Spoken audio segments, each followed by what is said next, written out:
Hello students, welcome to economic class. This is 11th and 12th. Video number 15 children, and in this video we are going to discuss about the achievements of agrarian reforms, that is called as Green Revolution. Children, whenever we were discussing about the first chapter, that was Indian economy on the eve of independence, so उस chapter में हम लोगों ने study किया कि हमारी country में उस वक्त फूड ग्रेन की बहुत शॉर्टेज थी और मासेस ऑफ पॉवर्टी थी, मासेस ऑफ अनएम्प्लॉयमेंट था, total production and per hectare productivity दोनों ही बहुत कम थे। तो हमारी कंट्री में एक प्रॉब्लम थी, वो थी हंगर और स्टारवेशन। हंगर की बहुत बड़ी प्रॉब्लम थी। तो आफ्टर द इंडिपेंडेंस, मतलब हम 1947 के बाद, या हम ये कहें कि जब हमारा 1951 में फर्स्ट 5 ईयर प्लान हमने लॉन्च किया, तो उसमें हमारा जो टारगेट था वो था हमें फूड ग्रेन में सेल्फ सफिशिएंट होना है, क्योंकि हम उससे पहले यूएसए पर डिपेंडेंट थे फूड ग्रेन के लिए। हम वीट बहुत ही मात्रा में, बहुत ही क्वांटिटी में यूएसए से हम इंपोर्ट करते थे, जिससे हमारी कंट्री में रहने वाले लोगों का पेट भरता था। तो हम रिफॉर्म्स लेकर आए एग्रीकल्चर में, और एग्रीकल्चर में जो हम रिफॉर्म्स लेकर आए उसका जो ऑब्जेक्टिव था वो ये था कि हम फूड प्रोडक्शन को इंक्रीज कर सकें, हम इतना प्रोडक्ट्स प्रोड्यूस कर सकें कि हम अपनी कंट्री में रहने वाले लोगों का पेट भरा जा सके, इतना हमारे पास अनाज होना चाहिए। तो हमने पिछले वीडियो में आपको बताया कि एग्रीकल्चरल जो रिफॉर्म लेकर हम आए, जिसमें हम लोगों ने technical reform, institutional reforms and general reforms. तो जब ये तीनों तरीके के जो रिफॉर्म्स हमने लॉन्च किया या हमने इसको अडॉप्ट किया, तो हमारी एग्रीकल्चरल में प्रोडक्शन भी इंक्रीज हुआ, टोटल प्रोडक्शन और पर हेक्टेयर प्रोडक्शन दोनों इंक्रीज हुआ और काफ़ी इम्प्रूवमेंट हुए। उसके बाद जो प्रोडक्शन था बहुत ज़्यादा इंक्रीज हुआ, तो उसको चिल्ड्रन हम लोगों ने एक नाम दिया, वो था ग्रीन रिवोल्यूशन। ठीक है, ग्रीन रिवोल्यूशन में देखिए जो ग्रीन वर्ड है, ग्रीन का मतलब है क्रॉप्स, ठीक है, और रिवोल्यूशन का मतलब होता है स्पर्ट, यानी कि क्रॉप जो है स्पर्ट हुई, यानी कि इंक्रीज हुई, उसमें बहुत ज़्यादा इंक्रीज हुआ। इसी को चिल्ड्रन हम कहते हैं green revolution. Green revolution children हमने स्टार्ट किया 1967 से 68 में, और इसमें जो टारगेट था हमारा फूड प्रोडक्शन को इंक्रीज करना था, और वो 25% इंक्रीज हुआ। ठीक है, और इंडिया बिकेम सेल्फ सफिशिएंट इन फूड ग्रेन प्रोडक्शन। 1967 और 68 में हमने स्टार्ट किया इसको, और हम 25% का इंक्रीज हुआ फूड प्रोडक्शन में। जो पहले हम करते थे उससे 25% ज़्यादा, और हम फूड ग्रेन प्रोडक्शन में सेल्फ सफिशिएंट्स हो गए। यहाँ पर चिल्ड्रन सफिशिएंट लिखा, थोड़ा सा लिखना मैं भूल गया था, सेल्फ सफिशिएंट होना चाहिए था। चिल्ड्रन ये 2 फेज में हमने लॉन्च किया ग्रीन रिवोल्यूशन को। फर्स्ट था मिड 60 टू मिड 17, यानी आप कह सकते हो 1965 से और 1975 तक ये चला, और ये केवल चिल्ड्रन रेस्ट्रिक्टेड था वीट प्रोडक्शन के लिए। और वीट प्रोडक्शन के लिए चिल्ड्रन आप देख सकते हो कि कौन कौन से स्टेट हैं, पंजाब, आंध्र प्रदेश और Tamil Nadu. Restricted largely to wheat and rice growing region, यानी ये जो फर्स्ट जो इसका फेज था जो मिड 65 से मिड 75 तक चला, इसमें चिल्ड्रन हमने उन स्टेट को लिए जहाँ पर वीट का प्रोडक्शन इंक्रीज हुआ, जिसमें पंजाब, आंध्र प्रदेश और तमिलनाडु हैं। उसके बाद इसका सेकंड फेज आया चिल्ड्रन जो मिड 70 से, या 75 कह सकते हो, मिड 70 से और मिड 80 तक चला।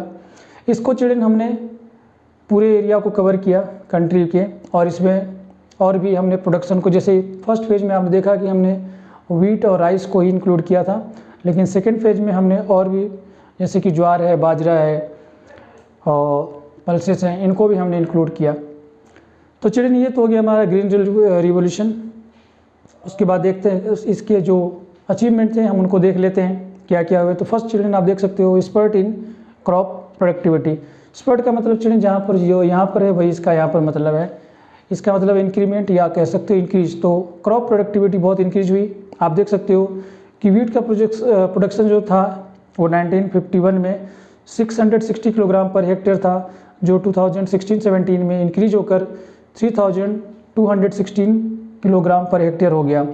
राइस का प्रोडक्शन आप देख सकते हैं चिल्ड्रन 1951 में 665 किलोग्राम पर हेक्टेयर था, जो इंक्रीज होकर 2016-17 में हो गया 2550 किलोग्राम पर हेक्टेयर। और मेज का भी आप देख सकते हैं 1951 में 704 किलोग्राम पर हेक्टेयर था, जो इंक्रीज होकर 1617 में हो गया 2664 किलोग्राम पर हेक्टेयर। तो इस डेटा से चिल्ड्रन आप देख सकते हैं कि कितना स्पर्ट हमारी क्रॉप प्रोडक्टिविटी में हुआ। उसके बाद चिल्ड्रन हम आ जाते हैं नेक्स्ट पॉइंट में, जो है substantial rise in area under cultivation. Children आपने देखा कि हमने पिछले वीडियो में हमने आपको जो जनरल रिफॉर्म्स बताए, तो उसमें हमने आपको बताया था कि हमारी गवर्नमेंट ने बहुत सारे स्टेप्स लिए कि permanent means of irrigation farmer को मिलनी चाहिए और उस एरिया को इंक्रीज़ किया जाए। हमने डैम बनाए, हमने कैनल्स बनाए और हमने वाटर को खेतों तक पहुंचाया, और उसमें हमने कुछ एरिया जो पहले कवर करते थे उसको हमने इंक्रीज़ भी किया।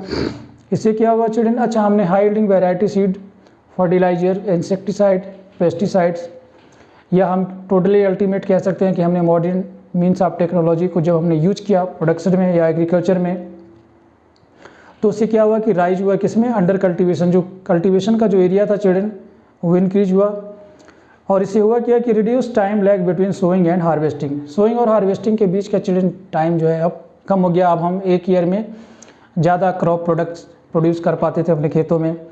इन 1950 to 51 gross area under cultivation was you can see 13 crore hectare. ये 1950-51 में है चिल्ड्रन, जो 2016-17 में हो गया 19 करोड़ हेक्टेयर। ठीक है, तो इसे आप देख सकते हो जब हम ज़्यादा एरिया में फार्मिंग करेंगे या क्रॉप को प्रोड्यूस करेंगे तो ऑटोमेटिकली हमारा प्रोडक्शन इंक्रीज होगा। थर्ड में आता है children shift from subsistence farming to commercial farming. First chapter में चिल्ड्रन हमने बताया कि हमारे कंट्री के जो फार्मर थे वो सब्सिस्टेंस फार्मिंग करते थे, यानी वो फार्मिंग करते थे अपनी फैमिली के फूड सिक्योरिटी के लिए या अपनी बेसिक रिक्वायरमेंट के लिए, अपना पेट भरने के लिए करते थे। वो मार्केट के लिए फूड प्रोड्यूस नहीं करते थे। लेकिन अब उनका आउटलुक चेंज हो गया था, अब वो मार्केट के लिए प्रोड्यूस करते थे, यानी कि वो सरप्लस प्रोड्यूस करते थे। वो इतना ज़्यादा प्रोड्यूस करते थे कि उनकी जो फैमिली की रिक्वायरमेंट या उनकी रिक्वायरमेंट वो भी फुलफिल हो, और जो सरप्लस बचे वो उन्हें ले जाकर मार्केट में सेल कर सकते हैं। हमने पिछले वीडियो में आपको बताया था कि किस तरीके से हमारे कंट्री में गवर्नमेंट ने रेगुलेटेड मार्केटिंग सिस्टम को अडॉप्ट किया। ठीक है, तो अब इनका आउटलुक चेंज हो गया था और मार्केट में अब फूड सप्लाई काफ़ी ज़्यादा होने लगी थी। Change in farmers outlook, children farmer का आउटलुक भी चेंज हो गया था।